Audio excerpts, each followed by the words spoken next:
आज मैं आपको इलेक्ट्रिक फील्ड इंटेंसिटी यानी वैद्युत क्षेत्र की तीव्रता के बारे में बताऊंगा, तो आप ध्यान से समझेंगे। सबसे पहले समझते हैं बल और परीक्षण आवेश के अनुपात को वैद्युत क्षेत्र की तीव्रता कहते हैं, या एकांक आवेश पर लगने वाले बल को क्या कहते हैं हम? वैद्युत क्षेत्र की तीव्रता। एकांक परीक्षण आवेश को आप क्यू नॉट से रिप्रेजेंट करते हैं और एफ को बल कहते हैं, और ये आपको वैद्युत क्षेत्र की तीव्रता से प्रदर्शित करते हैं, रिप्रेजेंट करते हैं। अब देखिए इसका जो यूनिट रहेगी, बल की यूनिट होती है न्यूटन और आवेश की यूनिट होती है कूलाम। न्यूटन पर कूलाम इसकी यूनिट होगी, यानी इसका मात्रक रहेगा। साथ ही साथ इसकी विमा की भी बात कर लेते हैं, तो विमा की भी जब डायमेंशन की बात करेंगे तो आप जानते हैं जो बल होता है उसमें एफ ए की विमा या वी की विमा निकालते हैं, डिस्प्लेसमेंट अपॉन टाइम वेग बराबर होता है, तो ये एल अपॉन टी हो जाएगा बच्चों, तो ये हो जाएगा एल टी माइनस वन।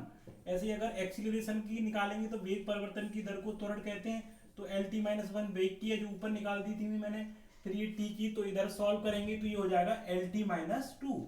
ऐसे ही फोर्स की निकालेंगे तो फोर्स इक्वल टू क्या होता है एम ए, तो एम की तो एम रहती है, मास ए के ऊपर है एल टी माइनस टू।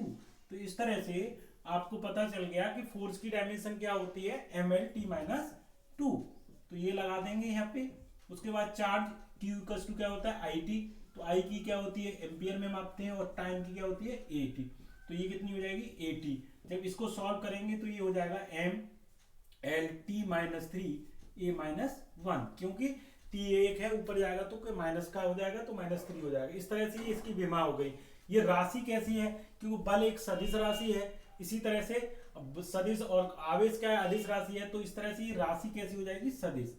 यानी कहने का मतलब है कि सदिश राशि में अदिश से भाग देते हैं तो सदिश आती है, यानी वेक्टर क्वांटिटी रहेगी। अब समझते हैं इसके और रिजल्ट क्या क्या हो सकते हैं, उनको भी आप फोकस कर लेते हैं। जैसे E इक्वल टू हो सकता है एफ अपॉन क्यू नॉट, या M G upon Q naught भी हो सकता है, या M G upon I T भी हो सकता है, या M G upon N E भी हो सकता है। या आप यहाँ लगा सकते हैं जो फोर्स होता है इसमें दोनों तरफ डिस्प्लेसमेंट से अगर मल्टीप्लीकेशन कर लेंगे तो ये कितना हो जाएगा work upon Q not D, यानी जूल पर कूलम पर मीटर भी इस तरह से ये यूनिट बन जाएगी। तो आई होप आपको ये कॉन्सेप्ट अच्छे लग रहे होंगे। और भी आप चेंज कर सकते हो, इसके अलावा भी आप रिप्लेस कर सकते हैं इसमें, जैसे मास इक्वल टू होता है जो डेंसिटी इंटू वॉल्यूम, इसके फॉर्म में भी चेंज कर सकते हैं, मास को रिप्लेस कर सकते हैं, घनत्व इंटू आयतन बराबर द्रव्यमान होता है, यहाँ से भी आप चेंज किया जा सकता है। और भी आप समझ सकते हैं कि Q इक्वल टू होता है सी वी, यानी सी वैद्युत धारिता होती है, बी विभवांतर होता है, तो इस तरह से भी चेंज कर सकते हैं यहाँ से भी। तो आप कई फॉर्मेशन से यहाँ पे चेंज कर सकते हैं। और आप यहाँ पे ये भी चेंज कर सकते हैं, इनकी यूनिट भी आपस में चेंज हो जाएगी, क्योंकि V बराबर यहाँ होता है DE, तो V जो होता है यहाँ विभव होता है, और यहाँ पे क्या होता है, यहाँ भी विभव होता है। लेकिन यहाँ पे जो हमने बताया था कि द्रव्यमान इंटू आयतन यहाँ वॉल्यूम होता है, तो यहाँ से अगर वैद्युत क्षेत्र की तीव्रता की मात्रक निकालेंगे तो वोल्ट पर मीटर भी हो जाएगा। तो इसका मात्रक क्या हो जाएगा वोल्ट पर मीटर, क्योंकि यहाँ से डी का डिस्टेंस का डिवाइड कर देंगे, वोल्ट पर मीटर भी हो जाएगा, और इसका यूनिट जूल पर कूलम पर मीटर भी हो जाएगा, क्योंकि यहाँ से निकालेंगे जूल पर कूलम पर मीटर भी हो जाएगा।